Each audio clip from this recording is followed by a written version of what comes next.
waliwo ebintu ebitulema ne kibeera nga kiri okay oba oliawo naye nga tetuteekeddwa kutambuliza bulamu bwaffe ku byakutulema kubanga much as tuyinza okubanga tusoomoozebwa n'embeera ey'okubanga bitulemye waliwo abantu abalala ng'ebintu bye bimu ebibasoomoozezza ate nga babiwangudde.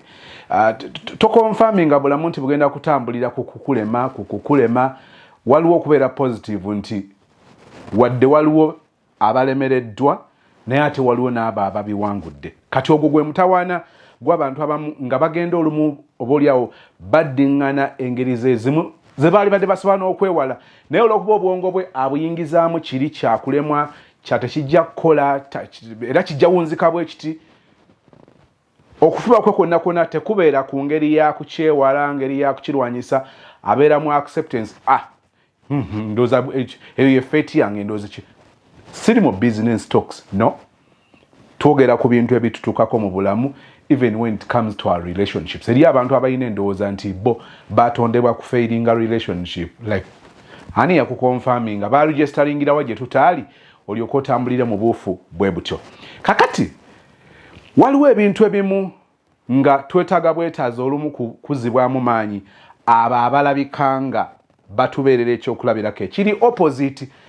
Waliwo abantu ng'obulamu bwabwe buwuliza nnyo abantu ababafaanana kumpi nga tolina nnyo muntu kyomuwulirako tolina nnyo muntu kyakugattako obulamu bwo n'obutambuliza kuwuliriza ebyo bwe bityo. Kyobulaba nze mbagamba nti ne love stories zino tozeesibaako omukwano jangu olabeyo keemu genda owakinga lunaku limu essaawa 24 use 1 hour 2 labayo sheemu genda olabe ebirala.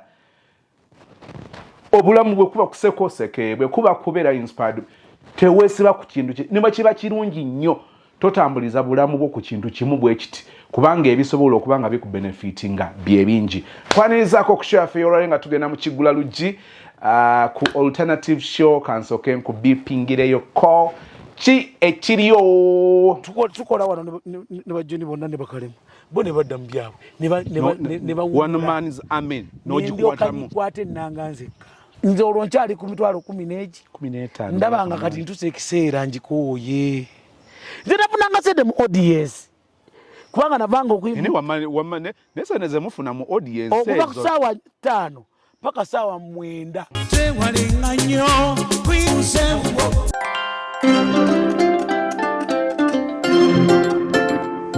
Mu Kiggula Luggi olwaleero njagala okuleka challenge eri abantu abali mu mukwano oli mu relationship ya boyfriend girlfriend naye naddala abo abali mu relationship ezirabika nga ezinywedde mutandise okubeera mwembi oba mugenda kutandika kubeera mwembi. Waliwo ensobi ekolebwa ne tuddira famire zaffe okuziprioritizinga ennyo ne lwekiteetaagisa. Nja kuwa ekyokulabirako. Eriyo famire ezitutte okwagala kwaffe ekisa kyaffe abakitutte for granted nga balina engeri gye balowooza nti gw'oteekeddwa kubeera awo ng'okolerera bo n'osanga omuwala n'adraininga ensawo za boyfriend ensawo za husband kubanga ewaabwe balinga abamusayininga nti yalina okumala ebizibu by'ewaabwe. Bannange teriiyo bizibu bya famire yo by'olikwata n'obizingako omulundi gumu byonna n'obissa wali. Sibagamba kubeera mmene eri famire zammwe naye mbagamba okugeraageranya kipime. Obwetaavu bwabwe bugenda kubeerawo mu Sebutemba wallahi mu Okitoba bujja kubeerawo Desemba bujja kuba bweyongedde January bajja kuba bafa ng'ekintu kitambula bwe kityo. Kakati bw'oyagala osaddaake relationship yo osaddaake happiness yo olwa famire yo onootuusaawa. Ekisinga okunneewunyisa baabazaala abaana ng'oggyeko ekika kyonna baabazaala abaana 5 ne bw'obanga gwe first born ate bw'obanga si gwe first born gwe last born naye n'obanga gwe baamanyiiza nti byonna ebyagaana biggweera wuwo basweet. Nyongera okujjukiza nti tolimalawo bizibu bya famire ne muli obubi ne mubeera mu mbeera gye mutayagala kubanga oyagala okusanyusa abeewammwe. Naye njagala okukujjukiza ekigambo kino they will be happy in the meantime nga wakakola transaction nga wakabaweereza ssente naye essanyu lyabwe terisobola kubeerera. Essanyu lyabwe okulisustaininga okulimaintaininga kikwetaagisa kubeera nga all the time okola that same transaction. But is it sustainable? Is it worth? Noba nga tosobola kubaako kyoyamba mwana wo, tosobola kubaako kyeweeyamba gwe. Bino binine ku balenzi. Omukyala n'akutuuza nagane mwami, okimanyi nti buli kamu ketufuna tukeekunyuulako ng'okasindika ewammwe, naye njagala ombuulire bwe tuliba tetukyasobola kubaako kye tubakolera balikola batya nga naffe tetusobola kweyamba. Agezaako okugamba nti omanyi tulina kusooka kubeera safe ku safety yaffe kwe tuba tujjaka portion tukagabane ne bali abantu. Gw'osasula brother wo eyali alooni neemulemerera anti piki bagitwala. Maama bwe yagenda mu zaakabiina ssente yali omuwanika nezaagenda ne zigwamu awo nnabe. Kakati ate ssente ennaku z'okugabana zituuse, kati gwe olina okutaasa. Kakati taata ate naye bwe yabadde mu bbaala gy'anywera omwenge yakubaganye ne mukulu munne n'amuwangula erinnyo. Kakati bamutanze emitwalo 87. Gwe olina okukimala. Oh my. Oba wakamaliriza ebyo nti ate kakati ente zaalidde amalagala ga neighbor buli kimu nga njagala kukutegeeza. Ojja kusanga omwagalwa agamba owaayo no bwe naamugamba kajagamba nti najja kumalawo ssanyu lyewaabwe, najja kwagala kumwefunza. Era balina n'obugambo batera okuyeka kakati mune bwe wafumbirwa ye banne naye n'akusirikirira n'akussa kasiiso. N'otuuka ekiseera nga wallahi oweddemu bali ne batandika okunoonya omulala gwe batawaanya kubanga kyewuunyisa n'okufa tebafa. Basigala obulamu bukyatambula naye baali bakutyoboola, baali bakujoga, wali wabamanyiiza nti gwe always ojja okubataasa. Okubataasa si kibi naye njagala kwegayira kolako ekisoboka. Okasa abaana bo okugenda mu masomero g'otandiyagadde, sigamba kubatwala ku gali agali ku extreme, naye olw'okuba omanyi nti obuvunaanyizibwa bwo olina abantu abalala ku mutwe gwo, togenda kumalawo bwetaavu bwa famire yo. Sigambye kubalagajjalira naye tobeera nga it is a do or die. Kolako ekisoboka. Bamikwano, wallahi billahi taala tebiriggwaawo ebizibu. Ogenda kukogga, ogenda kusiiwuuka, bobe mu bobe bamu mwe mujja okuvaamu abagamba olumbe lukunywa, omusajja akutulugunya, naye nga wallahi bobe nnyini be bakuyisa mu mbeera eyo. Weyinga tosaddaaka happiness ya marriage yo, relationship yo because of your family, naddala nga okimanyi nti togenda kumalawo bizibu byabwe permanently. Kamutwale mu historical sister gwalowooza nti tebisoboka, ne bakukozesa ensobi, ne wejjusa, ne bikuwunzikira bubi, n'olowooza nti obulamu bwe butyo bubeera. Njagala kutegeeza eri abayimira ku magulu gaabwe nga bwagamba nti no ngegenda kubeera nno. Kyeyigirize nti eriyo abantu ababikola ne bayitawo ate nga tebafa. Lwaki sister toyingirawo nobanga olutuwa madda? Ono Masi owa Masi's Quality Beddings esangibwa Nansana ku masitowa opposite ye stage y'Ekyebando. Kati bakasitoma baffe, kasitoma bw'abazze naku inboxinga nakusaba items zayagala, tumusindikira ebifaanani ebika byanjawulo kweyo item gyayagala, n'alondako item emu mweyo item gy'abalonze ne tusindika amabala gonna ge tuyinako. Bwe tumala okukkaanya kasitoma bw'aba within Kampala tumuleetera ne tumudelivaringira n'awa ssente owa delivery n'akomawo nazo.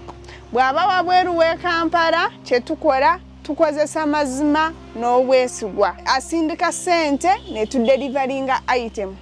Bw'aba wala nnyo either ku baasi oba yena we tuba tukkaanyiza ffe nga ffe, bw'aba ayagala nkitwale nga ye ampa transport ne tukitwala, naye ab'omu Kampala okutwala kwa bwereere, tutwalira ku bwereere mpaka wonna wooli n'olyoka n'otuwa ssente. Abeewala tukkaanya n'osasulako transport ne tukkaanya item n'ekutuukako. Masi Quality Beddings esangibwa Nansana ku masitoowa. Tuli makati ga Cheap Hardware ne Shell petrol station opposite ne stage y'ekyebando wansi wa Epic Motel. Enamba yaffe erine ku WhatsApp eri 0708702198. Ekyumba kye nalimu ali mbeera nzekka kumpi nzekka kubanga bosi wange yali ajja olumulumu nga wajja n'emikwano gye nga bwe balya at times maybe nga abeerawo ne meeting like business partners n'akwata ekkubo n'agenda. Biseera ebitini yasulawo naye myezi egiyise kwegamba awo wali nga resting house ya bosi wange. Kati bwe nali nga ndi awo mukama wange n'ankubira essimu n'angamba waliwo omuntu agenda kujjaawo n'amwogera erinnya. N'angamba oyo omuntu yakulira office ey'e Uganda gye twayitiramu okujja eno, ate bosi wange yali akulira office eno ey'eno. Jjukira ffe abakola mu biyumba tuyitamu office za mirundi ebiri, ey'e Uganda n'ey'eno. So bosi wange kwegamba ye overall director wa offices zone zombi bbiri, naye omuntu eyali agenda okujja yali akulira office ey'eri e Uganda. N'angamba essaawa bwe ziti omuntu bw'ati ne bw'ati agenda kujja, agenda spending awaawo wiiki emu. Omuntu ono yali musajja. So n'engamba it's okay. So natuula awo n'enninda. Yatuuka I think kumakya agenda okulaba nga nkubira essimu. Ndowooza bosi wange yamuwa enamba yange y'essimu, n'ankubira essimu n'enzigulawo. Omusajja yagenda atuuka ng'alaba face yange eri familiar, nanga was surprised. N'engamba ono yazze mu mutima gwange. N'angamba face yo erabika teri mpya. Nze nange ne mugamba ndabika nina we nali nkulabyeko. Ne mugamba si ggwe akulira office ye Uganda. Ngamba for real ye ggwe. N'engamba you're welcome. N'angamba thank you. N'enyingiza emigogo n'emuwa amazzi like amazzi ag'okunywa ng'omugenyi yenna ajja waka. At least ne bw'oba nga tolina ekintu kyonna kiri available y'okulya akaddaako, sooka n'omwayo ekikopo ky'amazzi oba something like a juice ekiriko, kubanga tuli mu ssama. N'agenda mu kisenge kye, baaga ze naziteeka mu kisenge kye. Ate ekisenge ekyo bosi wange oluusi waawummulira bw'aba nga ssaawa, alyoka n'adda ku mirimu gye. Omusajja ono yali yakamalako olunaku olusooka. Nalaba ng'atandika kumbuuzaawo ebibuuzo, bakuyita batya, wano wakamalako bbanga ki? Ne mugamba wano ngenda kuwezaako omwaka gumu. N'angamba e Uganda wabayo mwaka ki? Ne mubuulira. N'angamba wano obeerawo wekka? Ne mugamba ye ebiseera ebisinga mbeerawo nzekka. N'aneebulisaawo, simanyi oli mufumbo. Kati mu mutima gwange nasooka n'ensirika n'engamba ye, is that a necessary question? Ne mugamba ye ndi mufumbo, naye nga siri mufumbo. Nze ne mugamba ndi mufumbo kubanga omutima gwayesikamu ne neebuuza katono lwaki ambuuza ndi mufumbo bimukwatirako wa. Ne mugamba ndi mufumbo, nina abaana 3. Yes, I'm a married woman. Nangamba nagenda ku bibye. Naye omusajja ono nze bwe yambuuza ebyo ebintu natandika okutya. Jjukira mu nnyumba mbadde mbeera muzika kati naye azze kati olwo tetufuuse babiri. Naye buuza lwaki omusajja ono ambuuzisa ndi mufumbo kikyanjagaza mu mutima gwange nembivaako.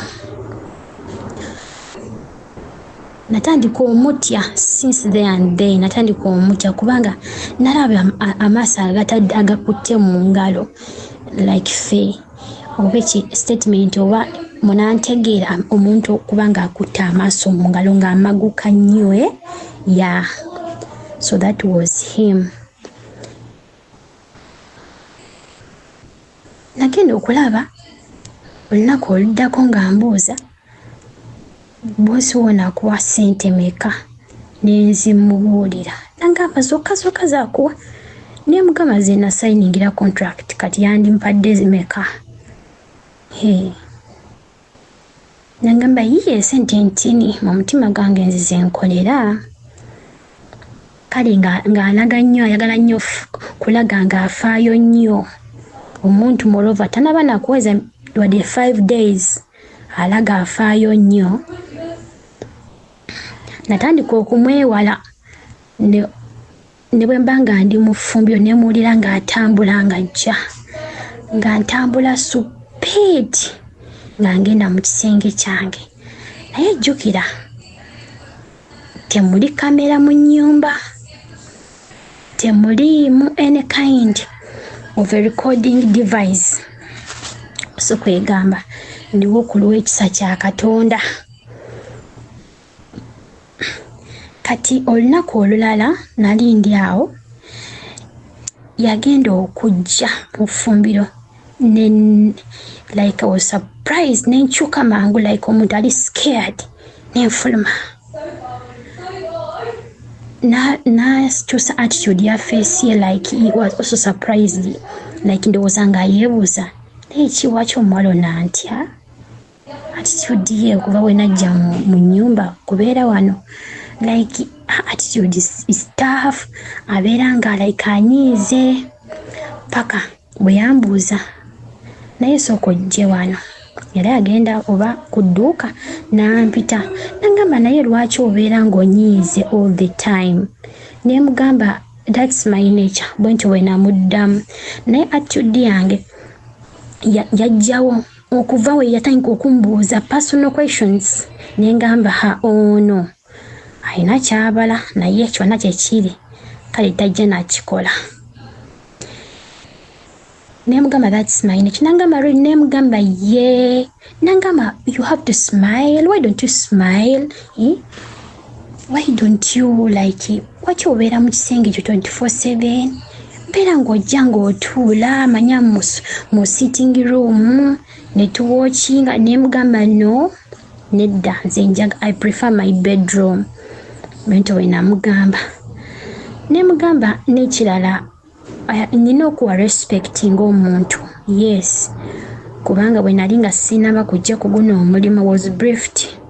Yeah, you're a man, I'm a woman. I have to give you distance and your respect as a person. Sina kwesembereza.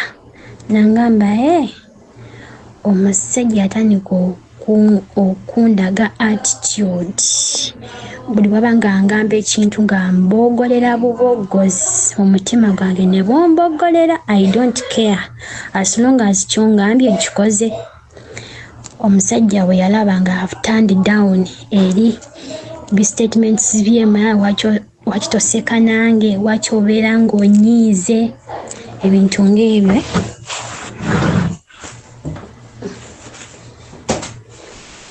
Nengamba omutima gwange ekisooka si gwe boosi wange ekyokubiri you have only come here for 10 days mu mutima gwange so tojja kumpisaamu gaali like ngoyagala nkukolere buli kintu kyonna kyoyagala n'ebitali necessary.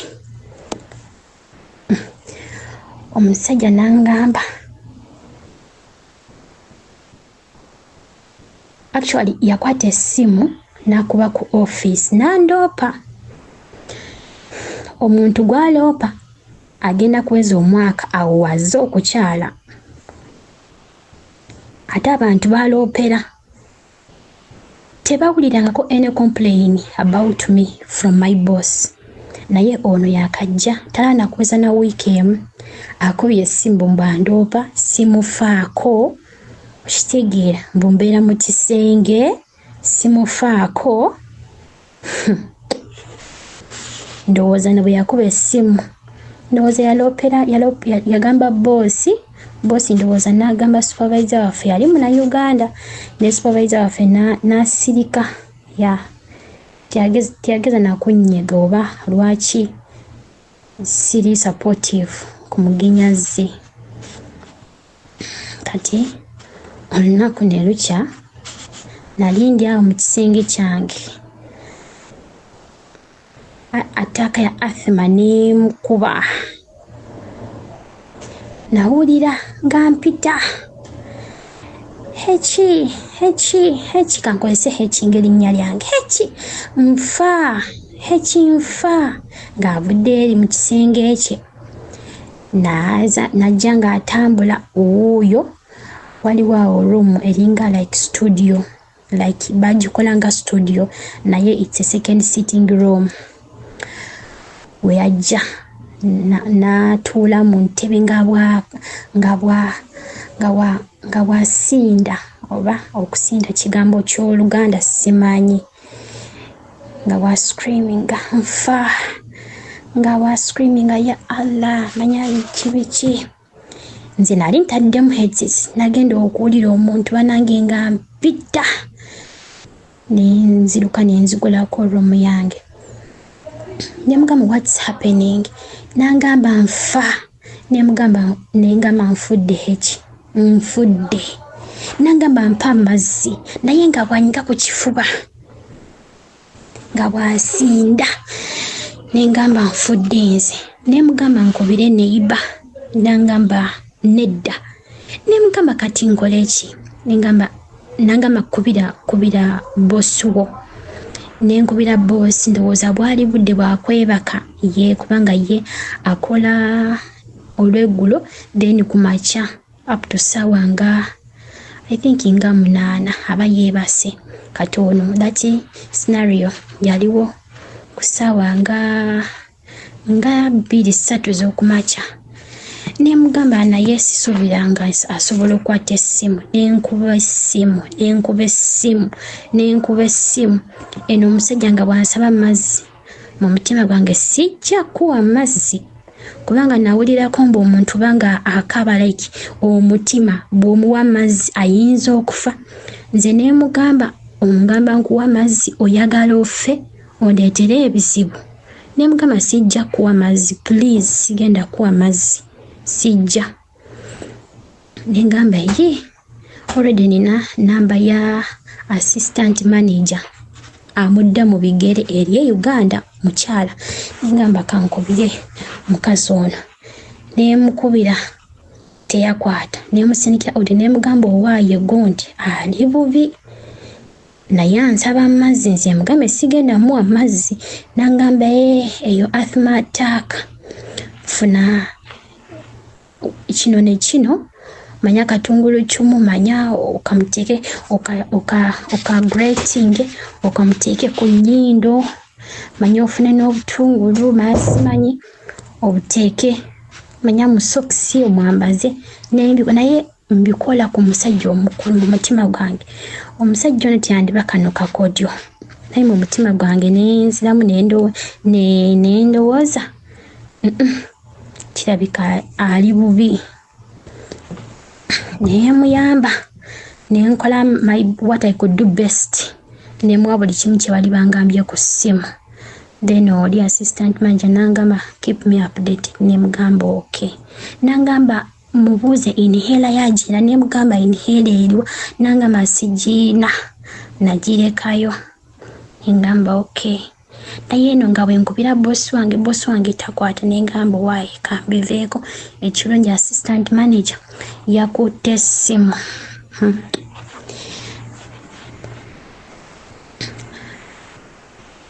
Bwe yamala like okakkanako katini, nemugamba nze ngenda kukubira neighbor. Lwaki toyagala nkubire baneighbor bonna balina emmotoka, sisuubira mbu waliwo neighbor asobola gaana okujja okutwala ku ddwaliro, oli director ajja kukusangayo. N'agaanira ddala. Kati nenziramu nenkubira manager wa office yeeno mukyala, nemugamba bambi nyamba okubira director weeno, omugambe gunda ali bubi, asthma attack emukubye. Bwe yawulira nga mpita erinnya lya assistant manager nangamba okubidde ani? Nemugamba nkubidde gwe. Nangamba salako tomukubira, salako togeza nomuwa location. Era nange samuwa location. Nengamba kiki kigenda maaso makati ye ne assistant director weeno. Omutima gwange yamanyi.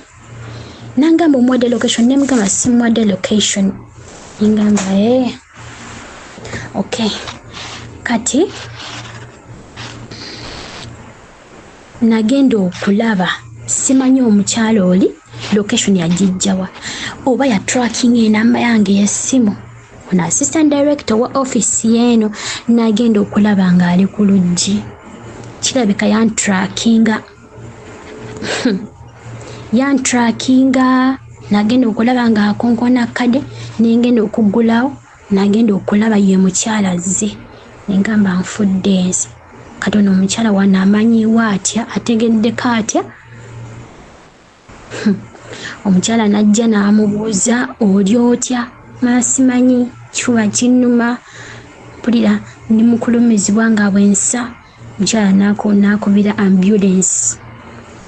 Nangamba ngabye location ya wano, ambulance anytime egenda kujja mujanjabire wano. Nengamba it's okay. Mukazi naddayo. Yamala kuddayo omusajja nankanulira amaaso, mbu lwaki wagabye location ya wano n'ogigabira oyo omukyala amanya biki. Nemugamba nze sina location gye namuwadde. Actually nemulaga na chat yange, nemugamba conversation yaffe n'oyo omukyala yiyo, sina location gye muwadde. Actually weyayinga yakajja nerabiddemuko nangamba togeza n'obulira muntu yenna ndi wano.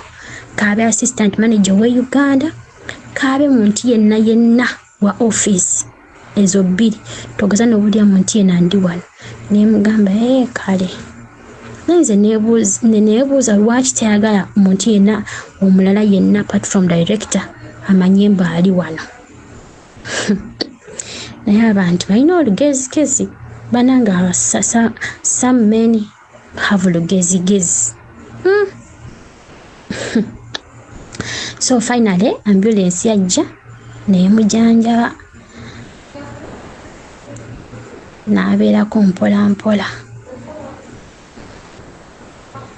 Kati mu mutima gwange neneebuuza, ono omusajja bulijjo attitude jandaga nga mboggolera nga bwanvuma. Kati singa nali wamputu awe yampitya nangamba gundi jo jangu nyambe nfa biki singa abeera kadamu omulala abatagenda kuvaayo muloobo. So omusajja bwe yawona, omusajja kaddeyo mu mbeera nze oba simanyi kiki kati kyamulinnya ku mutwe. Yampita bwe yampita nambuuza naye ovaawa? Nemugamba nve Uganda. Nagamba kitundu ki? ne mugamba nve waffe side zeeyo Bunyoro nangamba ono omusajja yali aludde nnyo Uganda oyo akulira ofisi ya Uganda yali aludde nnyo Uganda era Oluganda olumu ng'alumanyi ne mugamba nze nva mu Bunyoro nangamba nirayo omukwano gwange eyo Ibra naye ali ene Saudi namukubira n'omukubira mbu ali Saudi naye simanyi wano omukozi akola wano bamuyita Hechi weyo Uganda abasaidize y'Ebunyoro naye amanyi Oluganda kale ndowooza oba yali afaaki kati neneebuuza yali afaaki ayagala ntegeere engeri gyali friendly n'abantu baffe b'e Uganda and so after and so banange omusajja n'aŋŋamba gundi director tanaba kugulira engoye ne mugamba zino engoye ezenna okwambala ndi mu nsi y'Abasiraamu ne mugamba and I'm comfortable mu ngoye zenyambala nga nyambala ngoye ki biteeteeya biwanvu neteekako n'oguhabayo ogunene kati ye ndowooza yali amanyi engeri gyembeera nzekka mbeera awo nga nyambadde butaiti nga nyambadde bu half dress nangamba lwaki obeera mu habaya ne mugamba mu comfortable in this habaya yes nangamba manya actually boss wo abadde nga complaining mirundi mingi nnyo naye yenzi kyolino yenzi akwatiridde guno omulimu gwoliko mu mutima gwange boss wange omusajja w'ebigambo ebitini nga supervisor waffe yali tangambangako ngu boss wange is complaining about me ate ye nga complaining about me in which way bwajja I do the needful musembereze emmere nemukolera ki nakwata ekkubo n'agenda nga siwulirangako nga nkolako bad comment okitegeera mu mutima gwange ono ayina kyagezaako okuluka naye tajja kiggusa mu mutima gwange nangamba nze ondaga attitude mbi gwe manyi ewammwe Uganda omuntu bajja ng'akyala ye attitude gye mumulaga no laughing biki ne mugamba nakugamba this is not Uganda ekyokubiri you are an Arab naye ali mu Sudani naye ndowooza balama n'Abasudani bava e Sudani ne babeera ne Buwalabu n'Oluwalabu ng'alumanyi ne mugamba you are an Arab nayita mu training siina kwesembereza ekitonde ekisajja siina kyesembereza okujjako n'ekyo I give you respect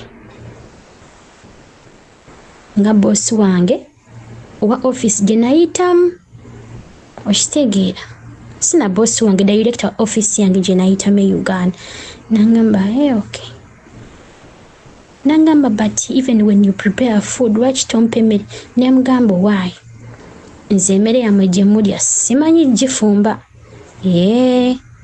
era nze n'emmere yange gye nfumba engeri gye tufumba emmere e Uganda si engeri gye bafumba emmere e Saudi ne bwe munagikwa togenda girya ko ne mugamba nentambula nemuviira naye omusajja n'addamu banange okundaga obusungu times 2 kati bwe yatandika okundaga obusungu times 2 awo nafunira ekirowoozo nengamba naye waki sikubira supervisor wange weeno nemuyitiramu ekiriwo kati jjukira ku rumu yange nali seebaka Mr. Sozi nga nsula nga ndi worried banange nga nkaaba nengamba Mukama Katonda wange nsaba onkuuma omusajja ono tantuusaako obulabe nga neeraliikira n'okwebaka ne bwanga otulo tuzze tufaanana tutya n'abamaaso actually nali neebaka nga ndaba azunze tambuddemu awo wentere omutwe wansi neneebakamu naye ng'ekiro nga wali yeebase nali seebaka nali mbeera ku ssimu yange nga ndi mu kisenge naye nga mpulira nga ntunula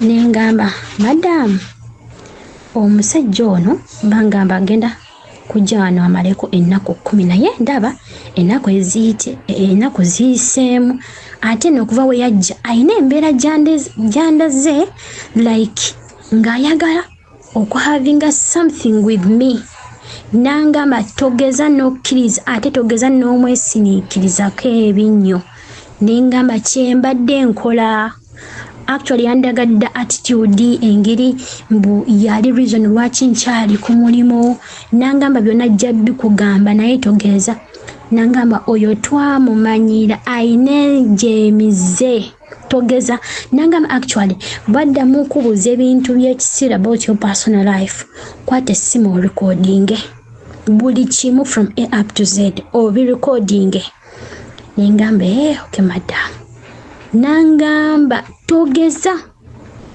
togeza ayina olugezigezi lungi alimu kwefuula mbu simanyi mbu yali reason lwaki oli ku mulimu nangamba actually yakuba dda essimu n'akuloopa mbu gwe tomufaako biki okitigiye naye nangamba ffe tumumanyi twali tumanyi kyayagala naye togeza n'okkiriza ojja bbeera ng'oluguddemu togeza n'okkiriza is a married man ali musajja mufumbo togeza n'okkiriza nze ne mugamba ne bwandibadde tali mufumbo ne mugamba madamu zemanyi ennaku yange yanzija e Uganda ate n'ekirala mbadde mulaga feesi eri ggulume buli wemulaba buli wansanga mufumbiro nga nfulumayo abruptly nga nfuluma bwe mba nga nfumba njasooka nzikize gaasi nfulume then ndyoke nkomewo malirize mbadde nga nfumba madamu nangamba eyo tiki togeza ntima yajja kutiisatiisa about favoring your job naye togeza oyo kadama nga ggwe abeere ayaveeyo Sudaani like kadama nga ggwe except for him akolera Uganda under this company eyabaleeta nengamba okay kati bwe yangamba naye kadama n'okutya kuli kwe nali nga amwinamu naka respect byabulirako ddala nalekawo n'omubuuza nze nga kisobola wadde okuweza like week nga tetuwogera omuntu yajja okubeera week emu zizo weeks 2 zizo weeks 3 gugu omwezi actually yabeerako omwezi kati olunaku lumu yali afulumya ebintu bags nengamba mu mutima gwange mukama weebale nagenda okulaba ng'akomawo kumbe maybe I think yali asinika baaga ze okugenda oba wasimanyi nangambe I know you're praying for me to move here naye sijja vaawo naye mu mutima gwange nengamba laba noono alowooza mwina na budde banange nali simwagala nali mukyayi nali saagala mutondera mu face nali simwagala naye in the end of it all omusajja lwakyalumu n'aleetawo emikwano gye baali balinsinga 5 nengamba nze ekimpedde sinza abadde amulaga attitude mpedde teyandibanga mpanze kati aleete emikwano gye they scare me they do anything to me nenkwata essimu nensindikira bossi wange message nemugamba bossi obadde okimanyi gundi alesse wano emikwano gye 5 ate nga basuze wano nangamba they'll be leaving tomorrow omutima gwange at least my boss is aware bwe lwakya ne bagenda abo abasajja ne bagenda kati bwe bagenda bosi wange olunaku yajja olunaku lwe bagenda bosi wange bwe yajja ono yali azunze bwe yakomawo bannange yali yakayingira waka nandoopa oyo andoopa times 2 jjukira olwedde yakubadde essimu naye leero aloopa times 2 oyo n'ayomba oyo manya atayagala abeera nga asibye face 24/7 manya simanyi namukola ki andaga attitude embi tayagala kunyamba mirimu ne mbuuza bosi wange akubuulire lunaku ki we yali angambye nfumbira ku caayi nkolera kino na kino nsalira ennyaanya nsalira obutungulu n'eŋŋaana akikubuulira olwo lunaku omusajja bannange yanyombesa maaso ga bosi wange n'ensirika yayomba ng'ayombesa bosi wange like ng'ali mu kumblaminga ng'ali mu kundoopa sina mirimu gye nkola simuyamba mutunulako obutunuzi bannange nabwatuka omulundi gumu nenkaaba kula obusungu nengamba mukama wange katonda wange ono omusajja njagaza ki ayagala kunfiirisa akalima akange sitaani yennyini bosi wange bwe yalabanga nkaaba nangamba it's okay, you can go. Bwe navaawo nenzira ku ssimu yange nensindikira bosi wange message kati nemubulira buli kimu ekyaliwo buli kimu juke naye sikimubuulidde olwo nga nesize ekirungi mbuliddeko supervisor waffe naye nemubulira buli kimu nangamba okay now I understand you, for you just keep quiet. So ono yali amanyimbo bosi wange ali ku side ye naye kyemmanyi naye yali ali muntu mukulu nga reasoning out kubanga nze ebbanga lyenakola bosi wange yali tayogerangako ebintu byekisiru with me. Oyo omusajja yali tayogerangako ebintu byonna ekintu kyonna ekyekisiru with me in the line of like sex. Nedda. Yali, he was respecting me. He was really respecting me. For real, mulimu abawalabu abayina omutima omulungi, mulimu abawalabu abayina obuntu ku mutima. Yeah, ye bosi wange. Banange oli omusajja takubokolera takola ki, only comes, he does what he has to do and he lives. Yeah. So mu mutima gwange oswadde abadde yagala kunfiriza omutima gwange omulimo gwange nebiri bye yagamba mayasimanyi I'm the reason as to why you're still on this job. They were lies. Bangama yali apanga any situation okulaba antunuza mu direction gyali ayagala ntunulemu naye nze nga ndi wamputu nange nga sigenda. So olwo lunaku ne luggwawo banange lwakyalumu omusajja nangamba come and lock the door. Come and lock the door. Nagenda okulingiza mu kisenge kyenga buli kimu akipakinze. Nakuba amavivi wansi nengamba Katonda wange weebale. Simanyi engeri gyompisizaamu eno situation naye weebale okunkuuma mu mubiri ne mu mwoyo. Mukama weebale